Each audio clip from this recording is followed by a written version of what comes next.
Welcome back to my channel. I am your favorite mother of three, Bougie Vintage, and today's video is P-Valley. But I will be also sculpting some duck nails. I've not done duck nails before, and I don't have my duck nail tips because they didn't arrive in the mail yet. So I'm going to try to sculpt. Let's see how this works out. Duck nails are supposed to have a curve to them, and when you sculpt a nail, they generally are straight. So I don't know, we're gonna see what happens. I'm just prepping my nails right now. Oh my God, I love orange juice. With a little bit of Perrier, girl. Thought I would do like the pop-off method, but I'm feeling a little lazy, so I'm not gonna bother. And because I use EMA monomer, soaking off is not problematic. So we're just gonna do the regular degler. Anyway, this episode was called Jackson. So it starts with a throwback scene of Clifford's grandmother, Ernestine, and she's basically singing in a bunch of clubs. So throughout the 70s and 80s, she was performing.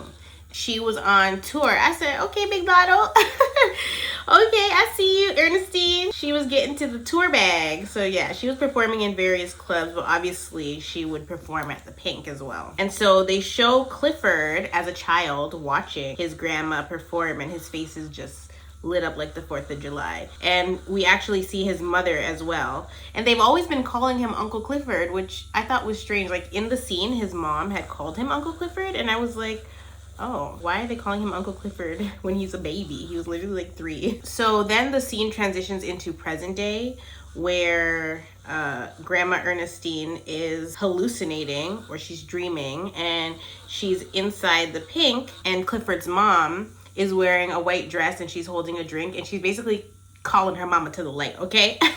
And so Ernestine tells her, not right now. So that scene ends, and then we see Clifford. So Hailey is there. Hailey was waiting for him outside, and so she comes inside and they get to talking. So Clifford tells her, this is not just some club. This is history that you bought, you know? And so he tells her about his family occupying the Pink and all the things that have happened throughout the last few decades at the Pink. So Hailey says to him, history is important, but so is your future. So Uncle Clifford says to her, look, Hailey, we've been at each other's throats for the last few days, and it's not served anybody any good. He tells her that he is basically running out of ideas on how to kill her. And so she tells him that he wouldn't be the first person to try to kill her. And so when she said that, I'm like, Hailey, that should tell you something. You are highly problematic. Like, what is she not getting? So Hailey tells Clifford, you're not gonna talk me out of selling the club. He tells her that this place is all he has. Like, this is all I got, you know? It's his legacy, really. He tells her, you know, if she were to sell and he gets some money for it, he would never be able to build another Pink, you know? It just holds a lot of sentimental value to him, so, you know. So Hailey tells Clifford, listen, I did not buy the club to watch it go down in flames. Like, it's basically costing more to keep it open than it would be to obviously sell it because of the pandemic, because of a lot of different factors. It's basically sucking them dry financially. She's trying to wake Clifford up and be like, listen, I understand, but let's get this bag, okay? Let's get this money. So she asks him, like, how long before we get shut down again? Because Clifford's over there talking about, oh, how they brought the club up to code and everything like that. And Hailey's pretty much like, that's irrelevant. We do not care. That is what Hailey is saying, okay? She's saying, we don't care, honey. Code or no code, this club is sucking me dry and I'm over it. So then she says, you know, look what happened to Ernestine. Because sure, they were up to code, but Ernestine still got sick. And, you know, then he gets really mad and he's like, keep my grandmother's name out your motherfucking mouth. Clifford was not having her talk about his grandma, okay? So as he's approaching her, she's like 6 feet. But I felt like that was a double entendre. I feel like she was referring to his grandmother and him. So she was saying, because of the pandemic, keep your 6 feet of distance away from me. But I feel like she was also saying, your grandmother is gonna be 6 feet deep because she is sick from COVID and probably gonna die soon. That's what I took from it, but I could be wrong. So she tells him that the casino is going to be put up regardless. You know, it's going to be put up, so there's really no point in fighting because it's like a pick and choose your battles thing, you know? So she's really just trying to convince him that they have to sell. There's no questions about it. So Clifford asked Hailey, how can we put a price tag on my ancestors' land? And Hailey's like, well, we can start with $5 million. But then she says she's not taking the offer that they gave her. Promised Land offered her $5 million. She says she's not taking it. And so Clifford's like, bitch, what? And then he's like, good, but bitch, what?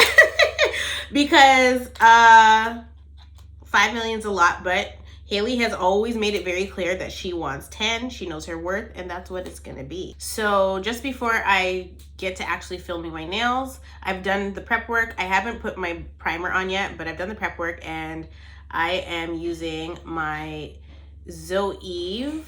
Is it Zoebe or Zoebe? I don't know. But these nail forms, and I absolutely love these nail forms. These are what I use all the time. I use these ones, and I use these pink ones that I have from, what's that website?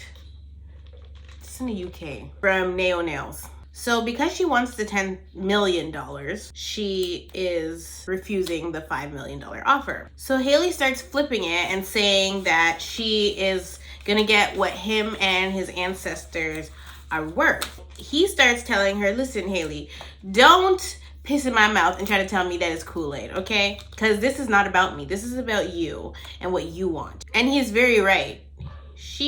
Very right. Hailey don't give a damn about Clifford's ancestors. So she denies that and says, no, it's about the money. She says that it's about the money that she lost saving the club, and also the money that she lost where her daughter is concerned, and the fact that she was supposed to start a new life and a new chapter, and she didn't get to do that. So that's where her frustrations lie, and that's why she's going so hard about the money for the club. So Hailey starts talking about how she's not going to waste her dream. You know, she doesn't have a legacy anymore, or she doesn't have, what did she say? She doesn't have something, but now she has a dream. And she pretty much says she gonna do this for Lil Saint. Okay, she's doing it for her daughter that is obviously not with us anymore. And Clifford has to gently remind her. And he's like, but Hailey, that baby gone. And she's not coming back. So what is the real reason that you're doing this? Clifford basically is telling her, you need to go to grief counseling because you are coming up in here and doing the most because you haven't dealt with the loss of your child. He's not even judging her. He's literally just telling her, you need to reconsider because you're going this hard over what? Because it's not like she can leave the club, or it's not like she can leave anything behind to her daughter. Her daughter is deceased, right? So that's pretty much where Clifford is at with it. So in the next scene, Mercedes is on the phone with Shell. She's telling her that Tarika wants to stay at her place for another night or so. Shell starts complaining that Tarika has already been there for longer than she was supposed to be. So Shell says to Mercedes, well, as long as Tarika is not wearing any more floss. Mercedes tells Shell, well, you better make sure that you aren't downing 2 bottles of Moscato and going for joyrides. And Shell was obviously offended by this. So she hung up the phone. And all you heard was a dial tone. I said, that's not how it sounds when you hang up an iPhone. But I got it. So Mercedes walks into Tarika's room. So Tarika's checking her tummy out in the mirror. And Sadie's is asking her what she's gonna do about the baby. Tarika knows that's exactly what her mom's asking her, but she wants to play dumb instead. And she starts telling her about a whole bunch of other things that are irrelevant, like painting her room. And she was talking about working on the school project that she's supposed to do. And she was just acting real dumb. And Mercedes is like, girl, you know exactly what I'm talking about. I'm not talking about all this other stuff that you're talking about. What are you gonna do about the baby that is growing in your tummy? So Tarika says that she doesn't know. So then she tells her mom that she's really been craving, it sounded like something very sweet, but with hot sauce on top. And so Sadie is like, child, you sure is pregnant, okay? Like, nobody's craving ice cream with hot sauce on top but a pregnant lady. Not when I was pregnant, child. I was not gonna eat that. What is that? I didn't really crave things when I was pregnant. That's why I never understood that. And I damn sure wasn't gonna eat nothing nasty like no damn pickles. So I don't really get the whole pregnant women crave weird things, because I didn't experience that during pregnancy, but apparently women do. So yeah. So once that conversation happens, Mercedes like, let's go get this TCYB. And I was like, what the hell is TCYB? So I Googled it. And TCYB is actually a chain of like froyo, so frozen yogurt in America. I've never heard of TCYB before, but I guess because she said she was craving whatever it was with hot sauce on top, she told her they're gonna go get that. But it was a scheme set up by Todd, girl, because that is not where they were headed. So if you have wide nail beds, duck nails might not be it for you. Like, my nail beds are naturally wider than most, so duck nails are not exactly something that you want to sculpt. Any imperfections will be covered up with stickers and paint. So in the next scene, Lil Murda is at Clifford's house on the couch, and Grandma starts coughing, so he goes to check on Grandma, and Grandma is in her sleep, and she says, I can't be taking no drink from no dead person, because obviously in the opening scene she was seeing her daughter, Clifford's mom, and her daughter was offering her a drink. And so it looks like Loretta Devine is on her last leg on the show, which I am not here for, because I love me some Loretta, okay? If they're just gonna start killing off people like this is damn Grey's Anatomy, I cannot. So little Murda is in the room, and Grandma asked him if he's Isaac Hayes, and I'm like, what in the world? So then he's like, no, it's Lamarcus. And then she is very confused. She's like, who the hell is Lamarcus? And I didn't know who the hell Lamarcus was either, child. But that's Lil Murda's name. I don't know if they've ever put it in an episode before, but his name is Lamarcus. So Lamarcus, Lil Murda, it actually goes. So Lil Murda wants to feed grandmother, but she's refusing the food because Clifford must have made her some chicken with some kind of gravy, and apparently it was real nasty. So grandma was like refusing to eat, but he's like, no, I made you something special.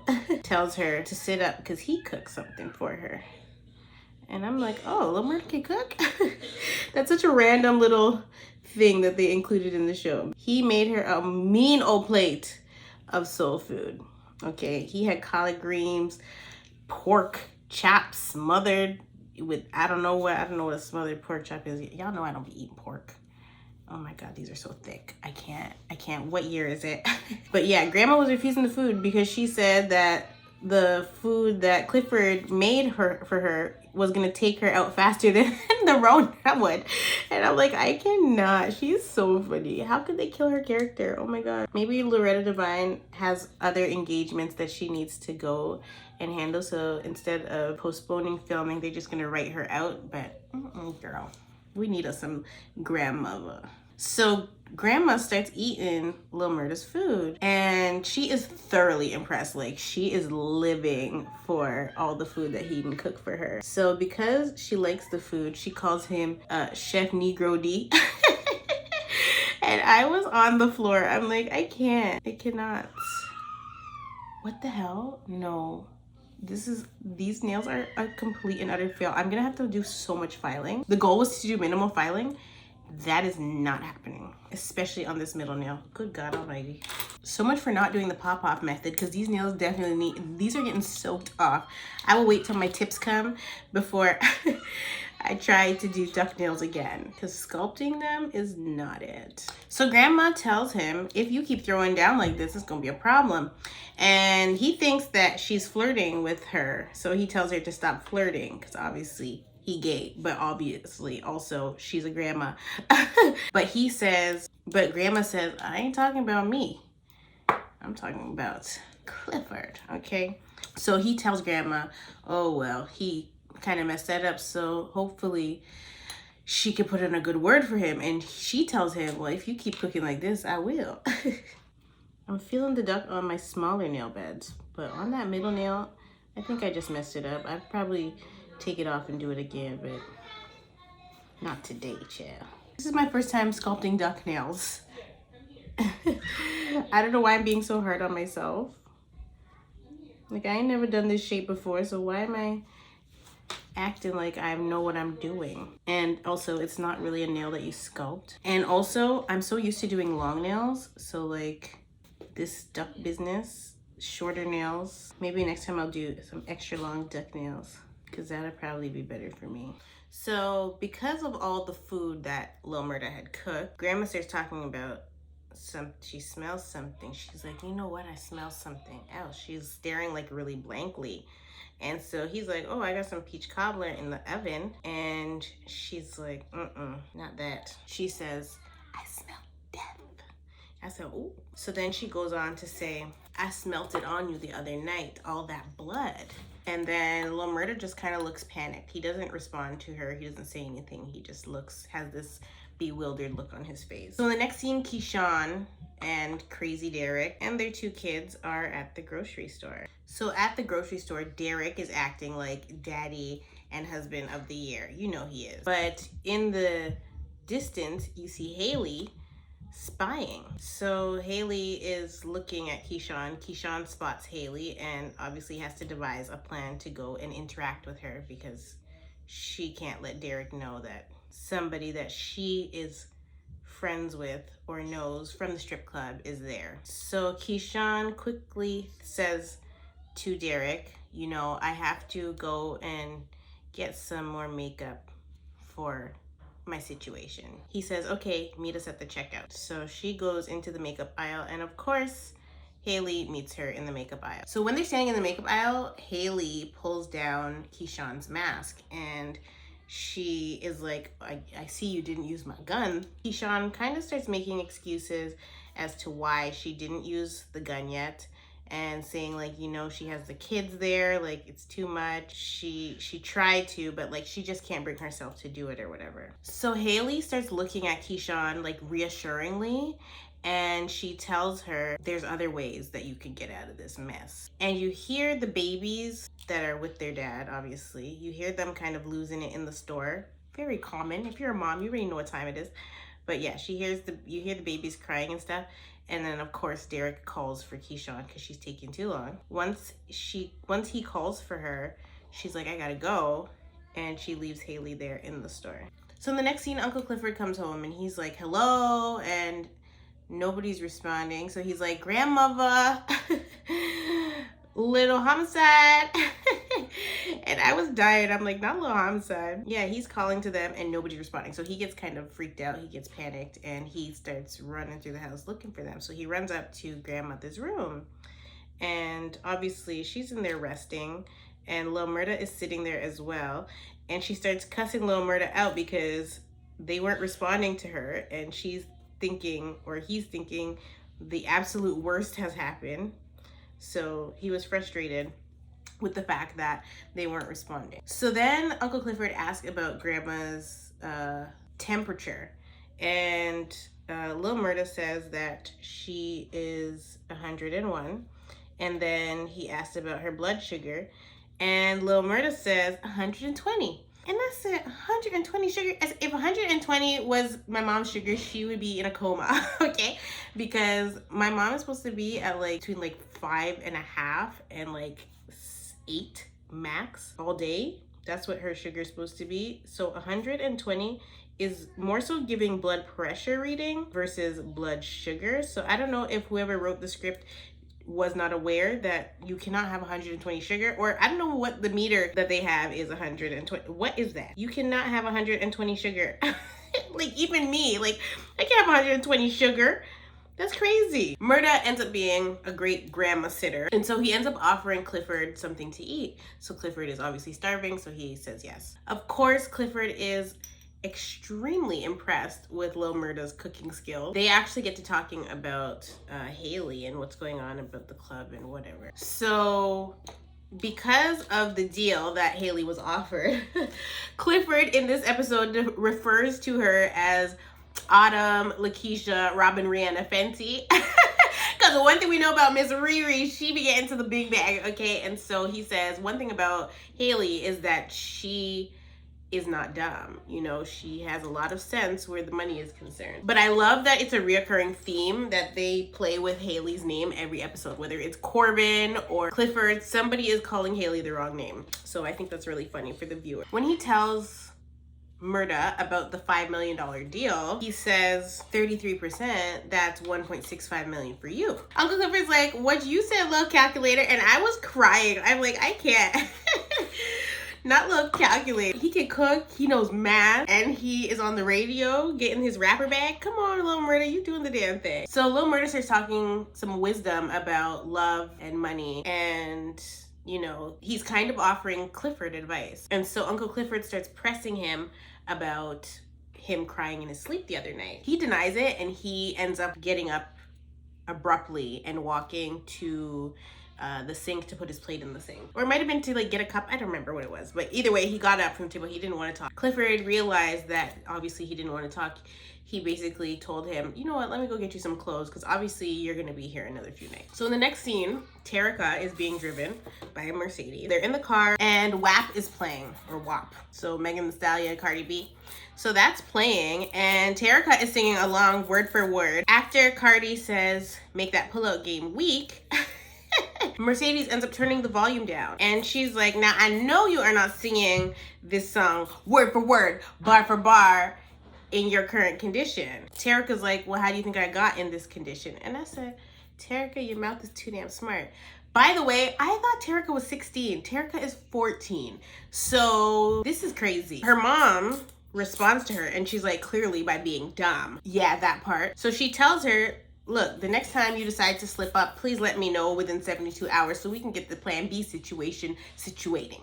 Because what the hell? Why are you 14 and having unprotected sex and then come into my house crying at whatever o'clock in the damn morning? Granted, it is her daughter, but like, she should be able to come to her house. That she should be living with her mom, but that's neither here nor there. And so based on their conversation in the car, what I'm gathering is Tarika is dying for some attention. Just the way she responds to Mercedes, just the way that she is currently in trouble, she definitely is craving attention.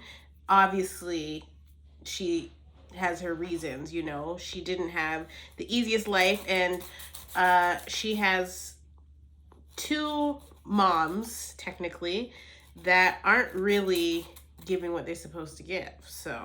So then, as her mom is, you know, schooling her on the plan B situation, she's like, oh, so now you want to talk about sex? And I said, she got a little bit too much dip on her chip. She is very much attitudinal, and I'm sorry, it just wasn't flying with me. Like, I was not accepting it. So Mercedes is like to her, we had the talk. Like, what is your problem? And she said, no, the only thing you ever said was don't be opening your legs to nappy-headed boys that are only looking for one thing. Mercedes is like, well, that's still good advice, and clearly you didn't take it. So then Mercedes starts inquiring about how many months Tarika is even pregnant, and Tarika kind of gets quiet. She don't say anything. And then so her mom's like, well, that's exactly why if you can't even pinpoint your last period because your period is irregular, you have no business getting pregnant. You have no business having sex. So at this point, they pan to like Tarika looking out the window, and she realizes, we're not going to TCYB, are we? And she asks her mom, where are we going? And Mercedes is like, to Jackson. So then she's like, we're going to the TCYB all the way in Jackson. And so her mom explains that they're actually going to the clinic for a consultation. So Mercedes is like, listen, you're running out of time. Like, we don't even know how far along you are. You're running out of time. You got to do something about this pregnancy. So she starts freaking out, and she's like, pull the car over, Mercedes. Like, pull it over. I'm not about to do this with you. She looks visibly sick, like she's about to hurl, okay? Now, she is pregnant, so this is normal. Mercedes doesn't really want to pull the car over, but she starts freaking out, and she's like, no, you need to pull the car over. And she's really about to throw up. And when they hop out the car, she's throwing up, and she's basically cussing at her mom because she's like, you ambushed me. Like, this is not cool. So Mercedes starts explaining to her that, listen, pregnancy for us Black women is both life and death. and you need to understand that. So she's like, death? And her mom is like, yes. Do you know that Beyonce and Serena Williams almost died while giving birth? And so she further elaborates, and she's like, and they wasn't no 14 with their hips barely set in. Mercedes is really trying to save this child. She really is. But she don't see that, she don't feel that, because obviously their history and their relationship is extremely strained. So she's like, that's why we need to go to this consultation. So she is like, consultation or abortion?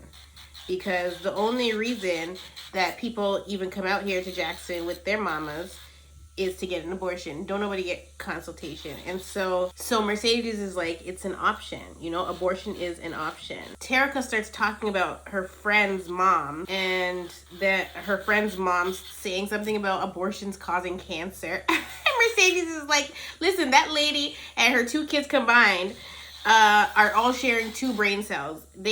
Abortion doesn't cause no damn cancer. And so as I'm watching the episode, I'm feeling like, you see how we had a break last week? I feel like it was so that they could either refilm episode 7 to include this stuff because of Roe versus Wade, but it's really unclear. And if they didn't refilm it and this was already filmed, the timing is perfect. You know, it's actually very perfect that they are, discussing these issues now. So Mercedes mentions prenatal vitamins. And so Tarek is like, so you think I should keep the baby? And she's like, I ain't said all that. And so then she said, so you think I should get an abortion? And she's like, well, I didn't say that either. And so she's like, then what are you saying? And so now Mercedes is the one saying, I don't know. Like, she's like, I don't know. Mercedes between a rock and a hard place, because she knows what time it is. She had a baby at a young age, and it obviously wasn't easy for her. And she didn't really have any option. She didn't have a choice, you know. So she just basically trying to give her daughter everything that she didn't. So Lil Murda's phone is blowing up, okay? His phone is blowing up. Everybody is looking for him, like fans, friends, family. Everybody's looking for Lil Murda. Like, where are you at? Like, you just disappeared on us. Your song's going up and you're nowhere to be found. That doesn't even make any sense. So of course Wody at the same time calls Lil Murda's phone, and so he tells Murda, listen, ever since your song with Tina Snow has taken off on the radio, these promoters are trying to book you, and I can't get a hold of you. Like, what's going on? And so I'm like, is Tina Snow Meg? Like, is that who Tina Snow is on the show? Is that Megan's alter ego on the show? Or is there like an actual other rapper named Tina Snow? Anyway, they end up shifting into talking about Big T, and obviously this is still a sore subject for Murda. So Lil Murda's like, well, I guess we ain't had to fire him. He fired himself. And so Wody starts telling him how, you know, there's no family that's come to claim him yet. I guess Wody is obviously unaware that his family does not exist because the mom murdered them and killed, I think, herself as well. So he doesn't really have any family, and nobody is going to show up to claim him, whatever they need to do to pay for the funeral. So Wody was saying that he's going to get a pauper's funeral, or a pauper's grave.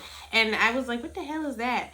And so I Googled what a pauper's grave is, and it's basically if a family is too poor, the public pays for the funeral or the burial or whatever they do. And so Lil Murda was like, no, you're not going to have to do all that. He was HBH, so, you know, let him go out like a king. And I said, that's really sweet. Well, Murda is his only family, so it is what it is. That's when the call ended, and then he goes to look for Clifford in the house. So he goes into Uncle Clifford's room, and when he's in that room, they get to clowning each other, and it is a whole freaking key.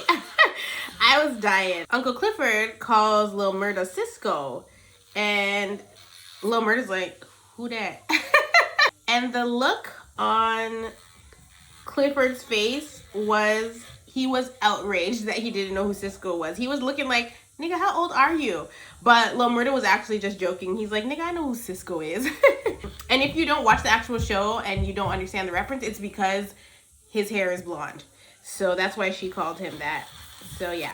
So during the time spent in the room, Lil Murda finds a vintage Gucci bag on Clifford's bed. So Clifford's like, oh, my first pocketbook, you know, I had that since I was 3. So Lil Murda was like, oh wow, like even back then you carried a purse. And he's like, yep, and my mama would beat anybody's ass down if they had anything to say about it. So people left me alone. Lil Murda is kind of stunned. So he's like, so you've always been like this, huh? And Clifford is like, he kind of wants clarity because the statement itself may seem ignorant. And so he's like, always been like what? So Lil Murda is like, you know, no offense, but like, what are you? And so Clifford is like, I'm Uncle Clifford. Okay, period. A lot of people don't label themselves these days, right? And so he's like, I'm just Uncle Clifford. That's my truth. Uncle Clifford says, who are you? Lil Murda says that he's what the world won't let him be. And I'm like, oh, he's got a lot of growing and showing to do, because what do you mean what the world won't let you be? You get to choose and, you know, be who you want to be, and the world doesn't have to do anything, doesn't have anything to do with it, you know? And so I really feel like Uncle Clifford is helping. It will help Lil Murda come into his true self. So Uncle Clifford hands him some old clothes. That's actually why he was rummaging in his room to begin with, because he was trying to find something masculine for him to wear. So he had to look through his old stuff because, you know, Uncle Clifford is very much dramatic with the clothing. So Lil Murda walks over to Uncle Clifford's vanity and he notices that all the postcards are up on the mirror. And so he's like, oh wow, you kept them. Which one was your favorite? He tells him, you look beautiful in red. That's the favorite postcard that he got. They get to having a deep conversation about what it is to be gay and live in your truth. During their conversation, they hear some rumbling happening downstairs. So obviously grandmother is in the house, so they are concerned, like, what the hell is that noise? So they go to investigate it. And of course, when they get downstairs, they see the front door is busted wide open, and Clifford is calling for Grandma, but Grandma is not responding. Grandma is gone with the wind. Fabulous, okay? Mercedes pulls over at a diner because Tarika needs to pee. And when I first saw her hop out the car, I'm like, okay, either she texts somebody and they're gonna be helping her escape her mom, or she is really far along, because why are you needing to go pee like this? Like, she was acting like she was gonna pee herself. I'm like, this girl is way further along than we even know. Okay, it's giving 4 months, 5 months. Okay. I always find in shows they exaggerate how far along somebody is, or the symptoms that somebody would be experiencing when they're very early pregnant. Like, when I'm early pregnant, I don't experience the pee thing. That's not till like later, where you're waking up every damn few hours to go pee in the middle of the night because you literally can't hold it. But before then, that's not the case. A mother and her daughter are sitting in the window of the diner, and the mom is obviously yelling at the daughter about something. And so then you kind of hear Patrice's voice yelling at Mercedes, and Mercedes starts reminiscing about an incident that happened between her and her mother. So we get a flashback to Mercedes at the diner, or at a diner, with her mom. And so when they finish eating, Mercedes' mom starts talking about how she's a little short, like she doesn't have enough money to pay for the food, but she had noticed that there was a man, a grown man, at the bar, or at the like counter of the diner, looking at Mercedes, looking over at their table. And so her mom is basically telling her, why don't you go do that thing that you're good at, or whatever. And I wasn't really sure what the hell she meant by that, but either way, it was giving very much she's pimping her child. And so Mercedes is like, yeah, no, we don't need to do all that. And she pulls out her wallet and says that she has it. She got it. And so I guess her mom was unaware that she had money, because she ain't really got no job. Her mom is looking at her pull out whatever she's pulling out of her wallet, and she's like, what is that? Because there's a gold wrapper condom sticking behind the money. And so her mom starts flipping out on her and ask her where she got that money from, and blah blah blah blah blah. And she's doing the most and embarrassing Mercedes. So all the people that are in the restaurant are staring like, what the hell is going on? So she tells her mom, it's not like that, like, it's from my boyfriend Cortez. He loves me, he takes care of me, like, that's where she got the money from. And in the diner, Patrice was beating Mercedes. and like the people had to come and rescue Mercedes, child. As she's having that flashback, we then see Tarika get back in the car. So I'm like, okay, so she's not escaping. So in the car, she tells her mom that Kellen is Tarika's boyfriend. He wants her to keep the baby, which I obviously think that's why she's struggling so much with what she wants to do, because one, her upbringing, but two, she has this little 14-year-old boy that she made the baby with, convinced that he can be a daddy at 14 and that she could be a mommy at 14 and they're gonna live happily ever after. Like, no, that's not what's gonna happen. So her mom, again, tries to school her and tell her, like, look, I get what you're saying. I understand that it sounds like he's talking a good game, but Cortez was, you know, doing the same thing to me. It was all I love you until he found out that I was pregnant, and then it was never love. You know, he wasn't trying to have anything to do with that. So Tarika starts saying to her mom, it sounds like the only thing you know about love is what it ain't. And she then says it's probably because you ain't got nobody in your life except for the niggas that you dance for. And I said, Tarika, I know you have issues with your mama. I know, I get it. But you're getting a little too big for them britches. So then she takes it a step further and she tells her mom that her mom is obviously just jealous because Kellen loves her and, you know, she don't have that. So I'm like, oh, baby. Oh, you is dazed and confused, lost in the sauce. You poor thing. Poor unfortunate souls. Okay, that's what it's giving. So when Tarika gets way out of line, Sadie's ends up popping Tarika in the mouth because who is you talking to? Who are you talking to, ma'am? So she ends up hitting her in the mouth. And Tarika looks actually really shocked. She kind of shuts down for a minute. And then she says, when I have a daughter, I'm never going to hit her. And so Mercedes is like, yeah, I said that too. So then we get to seeing Uncle Murda, ciao. So then we get to seeing Uncle Clifford and Lil Murda heading through the forest, scooping up the field mice and bopping them on the head. So they are going through the forest looking for Grandma. And as they're going through the forest, you see them picking up her miscellaneous items that she's obviously thrown down as she walks to the water. So they're finding her robe, her bonnet, and they're just calling out for her, trying to find her. At the clinic, Mercedes and Tarika finally arrive at. There's a whole bunch of protesters, of course, outside judging the people that are walking to the clinic. And sorry, my windows are getting cleaned. And so as they're walking through the crowd of people, Mercedes tries to hold Tarika's hand, and Tarika had pulled away like she was Melania Trump, girl. I can't deal right now. Like, what is going on? Tarika was not feeling it because Tarika is not trying to be there, you know? She's not a fan that her mom really did ambush her so that they could end up at the clinic for her to have an abortion. So Mercedes says, go on inside, baby, because them pro-lifers are only pro-life until the baby gets here, okay? Period.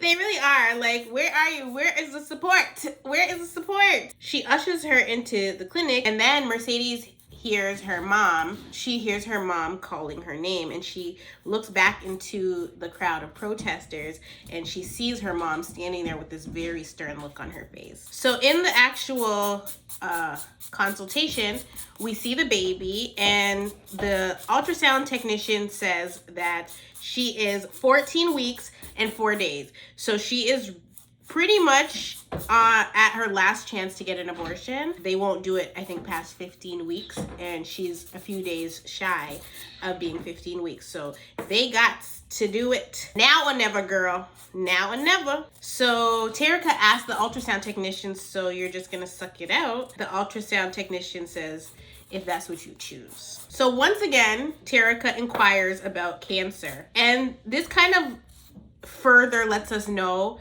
that she really doesn't trust anything that her mom says. Because their relationship is strained, that's why she behaves this way towards her mom. Because obviously she has a lot of issues where her mom is concerned, you know, the fact that she never came back to get her 14 years later when Cortez is dead and blah, blah, blah, blah, blah. She don't listen, okay? This little girl does not listen because her mom already told her the courts and nobody was going to give you back to me. They're not going to give you back to me, okay? I'm a stripper, but she's not trying to hear that. And so when she inquires about cancer again, the ultrasound technician is like, who said that? She sounded like Portia, okay?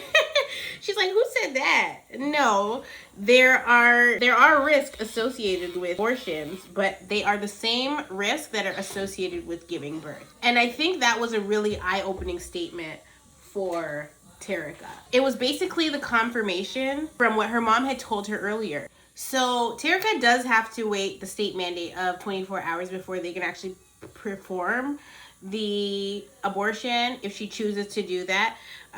But you basically get 24 hours to think about your decision and then you come back or you don't. So we head back to the forest and Grandma is about to jump in the damn water, okay?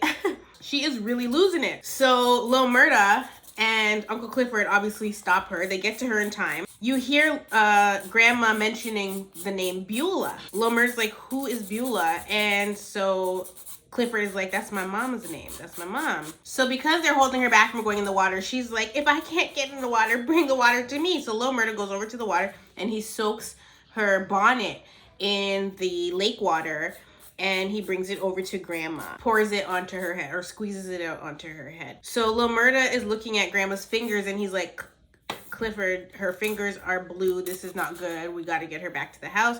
So of course, they pick her up and they escort her back to the house. I don't know. I'm really worried about her. I feel like they're going to kill her and I'm not feeling it at all. COVID is doing too much. They're taking away our favorite grandmother. Like, what is happening? So at this point, I'm like, Tarika is really looking like she's going to keep the baby. I'm like, I'm stressed. I'm like, she feels like she has a point to prove because she wants to prove that she could be a better mom than the two that she was given, right? So she's really struggling here with what to do about this pregnancy. So they're at a pool with a whole bunch of kids running around and there's this grown-ass man that's eyeing Tarika. And so Mercedes starts cussing him out and calling him R. Kelly and saying that her daughter's only 14. And so when she says that, the man turns his head like he's not looking. I was personally gagged. I was gagged. I said, whoever wrote this show is relentless. They're talking about what her future might look like, you know, with a child. And Sadie's is telling her, take this all in because all these kids at the pool running around, screaming, doing the most. You see the moms there looking stressed out. It's really not easy. And speaking from experience, it's not easy, okay? So Tarika is talking and she's like, besides, I could just, you know, drop the baby off at Grandma. Mercedes stops her in her tracks and she's like, what did I tell you about calling Patrice Grandma? She's like, I wasn't talking about Patrice, I was talking about you. And I said, oh, okay, Miss Tarika coming around the bend. Sadie's is obviously not trying to be no grandma at 30, and she makes that very clear. And so Mercedes is like, don't you want to go to prom, see the world, like travel, do things? And of course, she says yes. She does want to go to prom. And Mercedes, you know, mentions China. So Tarika asks if Mercedes has ever been to China, and Mercedes says no. So then Tarika starts inquiring about like if men have ever flued her out before. Mercedes says, you know, guys have always offered her, but she's always declined because it would have been too far away from her baby. So she never went on those lavish trips. I said, I know that's right. Girl, I would have been out of here. I'd have been out. China? Come on now. Take me to the other side of the world, baby. If they offered me China, I probably wouldn't go. But if they offered me Tokyo, I'd go now. See you later, kids. Be back in a week.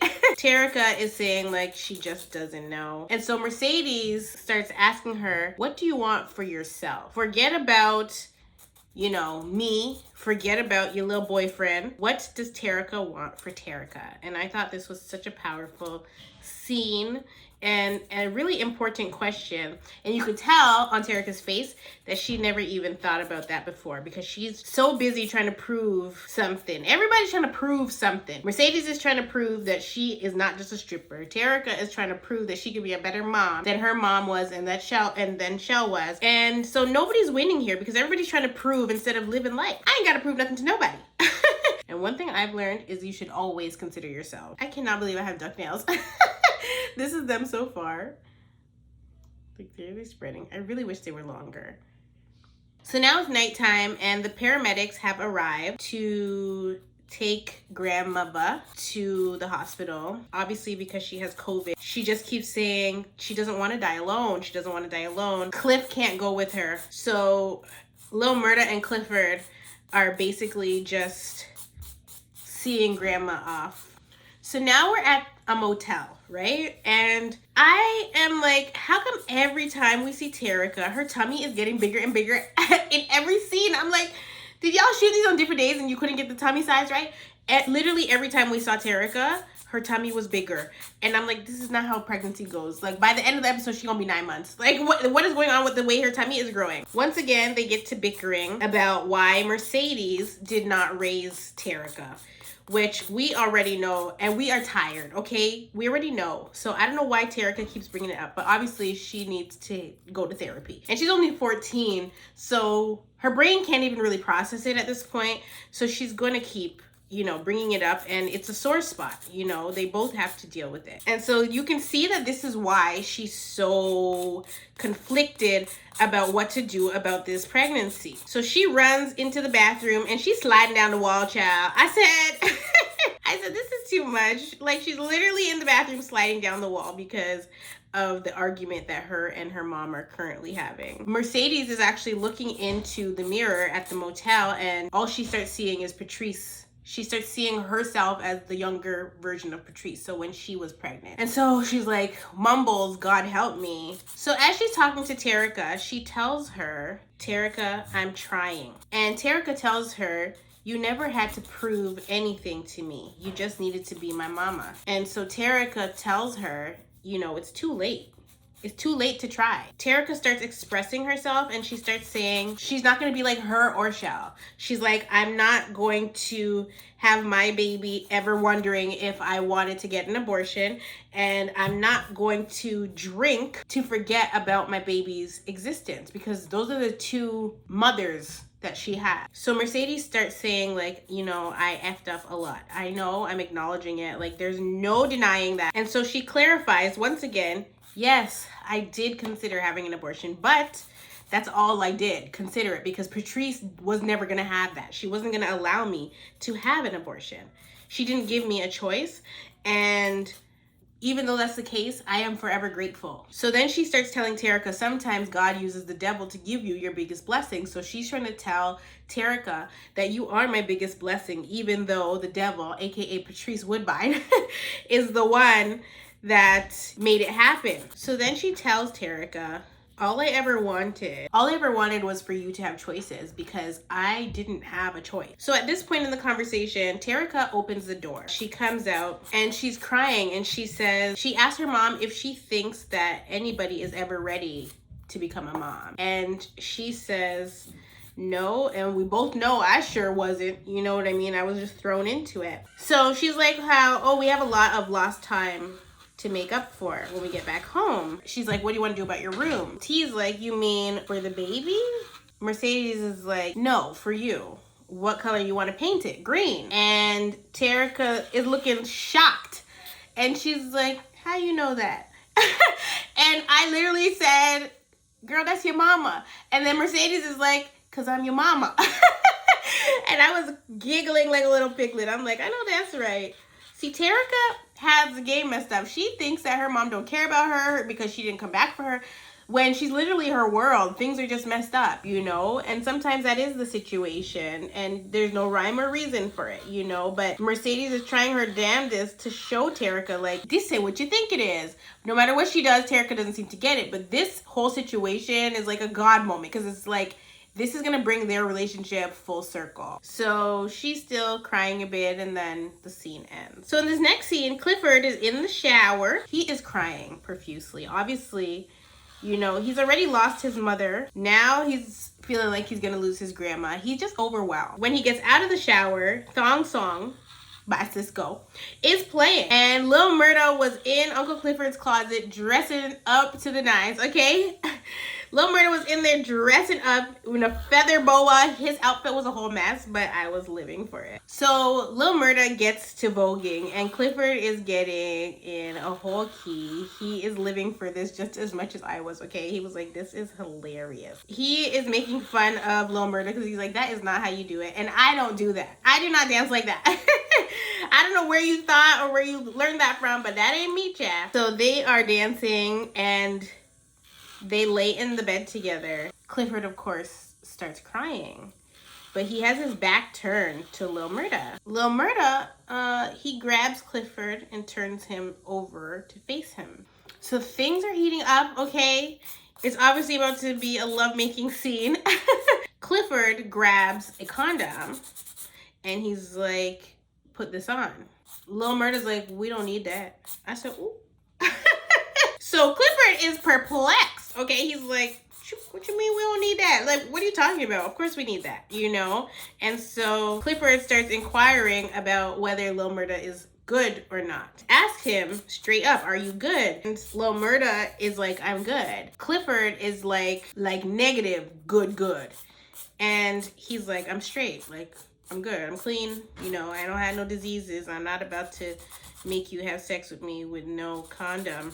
And I know that my status is positive. It's a little wild. Lil Murda, of course, reassures him that he is indeed good, which this scene is problematic because I'm sure this happens a lot where people do state that and then that's not necessarily the case, whether they're ignorant because they don't know for real or they just, you know, they haven't been tested in a while and are assuming they're fine, like that lady the other day, child. Before we knew it, girl, Lil Murda was about to become a bottom. Okay, he was about to become a bottom, child. So I thought this scene was interesting because obviously Lil Murda just the other day was with Big Teak. He made Big Teak put a rubber on him. So the fact that he is telling Clifford he don't want to use a rubber, I said, this man is in love. He was not trying to contract nothing from Big Teak because Big Teak had just come out of jail. So anything is possible, you know. He then says to Uncle Clifford, besides, I want to feel you in me. I said, oh, child. I said, oh, child. Of course, Uncle Clifford pulls out the lube, child, and he's plopping it on there. He puts a whole bunch of lube. I really had no idea that gay people do missionary. Like, I really was so ignorant about that. I don't know. I just thought it was always doggy style. They did missionary, girl. And I was stunned, honey. While they are having intercourse, Lil Murda pulls him in close and he's like, fill me up, nigga. Unacceptable! And I'm like, oh. My poor Christian ears. Oh my gosh, no, I'm joking. I don't understand how he made that sound so gangster, but it was. I said, oh my. Oh my. I was actually baffled by the end of this. Lil Murda became a bottom girl. Now I'm interested to know is if he was a bottom before then. I know lots of people do both, right? But it's always been him in his scenes. It's always been him being a top. So, you know, this man is in love, girl. He loves him some Clifford, as do we all. So in the next scene, Tarika and Mercedes exit the motel. And once again, Tarika is asking her mom what she thinks she should do. And her mom is like, baby, that is your decision. I am not about to make it for you. So you need to decide what you're gonna do. So Mercedes is like to Tarika, that is your decision. I am not about to make it for you. You gotta figure out what you wanna do, you know? And I think that's very wise of her because the last thing you want is somebody blaming you for your abortion or their abortion, sorry, 50 years down the line saying like it's your fault, you know. She don't need that. So since you want to be a big girl and make big girl decisions, unfortunately you're gonna have to continue to make big girl decisions and decide if you're getting an abortion or not. And I thought that was very, very smart of her. She's been telling her from the very beginning, though, that that's what it was. Like, you are going to decide Nobody can choose for you. So when she tells her that's your decision, you have to make that decision, she actually throws her the keys because Tarika's always trying to drive, you know, but she's not supposed to be driving. She's too young. So she tells her, Jackson or Chuckalisa, you know, you drive, you exit wherever you want to exit. Anyway, once they hit the road, Tarika ends up choosing to go to Jackson. So she exits at Jackson, and I was like, thank the Lord God Almighty. So the next day, Clifford and Lil Murda wake up in bed, and Lil Murda asked Clifford, why did you let me back inside? Like, you hated me, you know? Like, why did you let me back in? And so Clifford tells him, because you needed me and I needed you. Lil Murda starts talking about the other night, basically, like when he arrived. So he was gonna tell him about Batik, and Clifford stops him, and he's like, because he could see that it was still a sore spot there. You know, the man came covered in blood.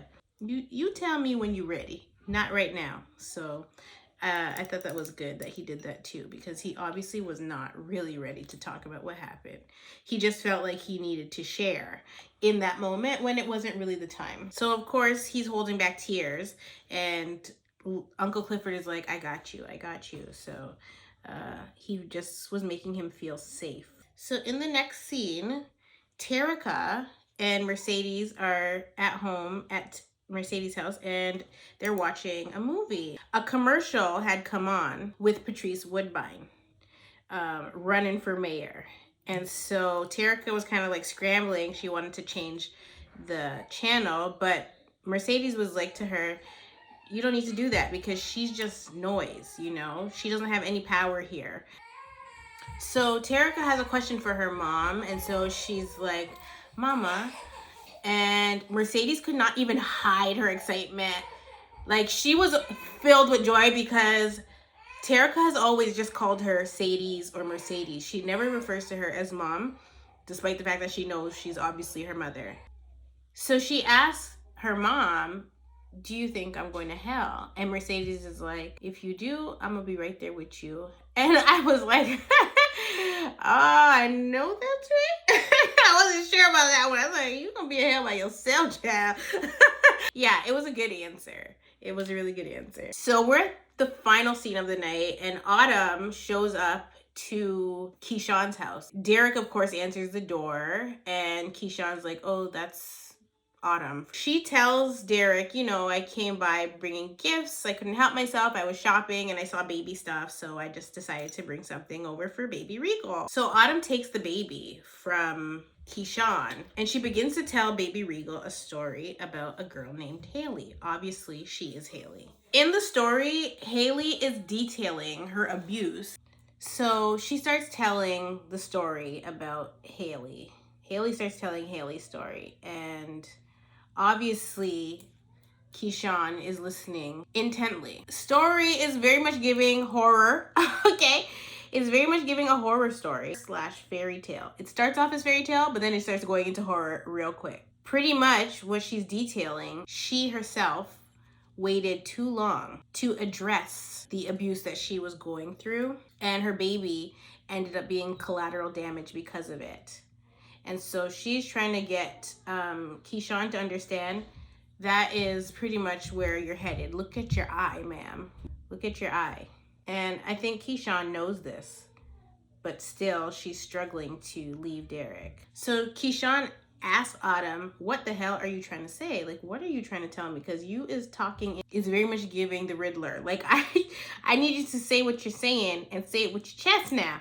Okay? I don't have time to try to figure it out. I want you to just tell me what you're trying to say. So that's what she was telling. And so at this point, she hands her a gift bag, or the gift bag that she brought for the baby, allegedly. Okay? So she hands it to her, and Keyshawn goes inside the gift bag, and it's actually a burner phone. And she tells her, look up Hailey Colton and call me when you're ready. Learn how to swim, girl. And this actually takes me back to her conversation with Corbin that day, where she said that she knows how to tread water really well and that the waters aren't troubled yet. And so I love how these little things pop up here and there, and you're like, oh, so everything is connected. That is a well-written script, okay? When everything connects in the end, you're like, oh no! Yeah, that's good. I'm gonna need P-Valley to get all the awards, okay? All the awards. Whoever wrote this show is doing such a good job at making us have a love-hate relationship with Hailey, which is really her character. So Montavious has already said it, that she's easy to love, but even easier to hate, because she is ruining the pink, so it seems. You know, she's trying to sell the pink, so we're mad at her for that because she has going on this power trip. But at the same time, she's the person that's going to come through at the end of the day and save Keyshawn. And so I love Hailey and I hate her at the same time because she's doing too much, but she is always having to save the day at the end of the day. So, you know, sometimes heroes have this issue. So she's a hero and a menace all in one, girl. And I'm actually living for it. The episode ends with Hailey leaving Keyshawn with that bag and that little tidbit. Let's just hope Keyshawn's smart enough to not let this man find the phone, okay? So she's gonna Google about Hailey Colton, and so hopefully the next episode is about Hailey and gives us more detail into her past. But yeah, that's pretty much the episode. It's 4:44 and I'm out. I'm just gonna finish my nails up. I love you all so much, and I'll definitely see you in the next one. Okay, so these are my finished duck nails. What? Even though I feel like duck nails are super wide, there they are. They're not like too ducky, I guess. Like, that's them on the back side. They could definitely be fanned out way more, but like,